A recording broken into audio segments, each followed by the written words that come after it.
అందరికీ నమస్కారం. నా పేరు ప్రేమరాజు. గుండ్రాజు కుండాలవాడ స్థిర వాస్తవ్యులు మేము. అనేక సార్లు వచ్చి మేము చాలా సార్లు అర్జీలు పెట్టుకున్నాం.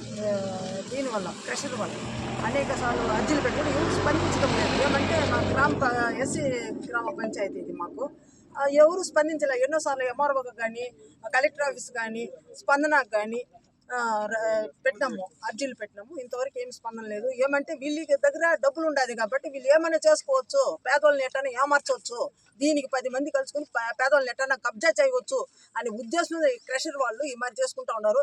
ఇది చాలా ప్రాణానికి అపాయము. గర్భస్థులు మా విలేజ్లో అయితే 16 మంది ఉన్నారు. ఈ బ్లాస్టింగ్ వల్ల వాళ్ళకి చాలా ప్రమాదకరం ఉండదు. అన్ని ఇండ్లు కూడా నాశనం అయింది. ఇంతవరకు దీంతో ఆపుకొని మాకు ఇంతవరకు సొల్యూషన్ మాకు అవసరం లేదు. మాకు వచ్చింది దీంతో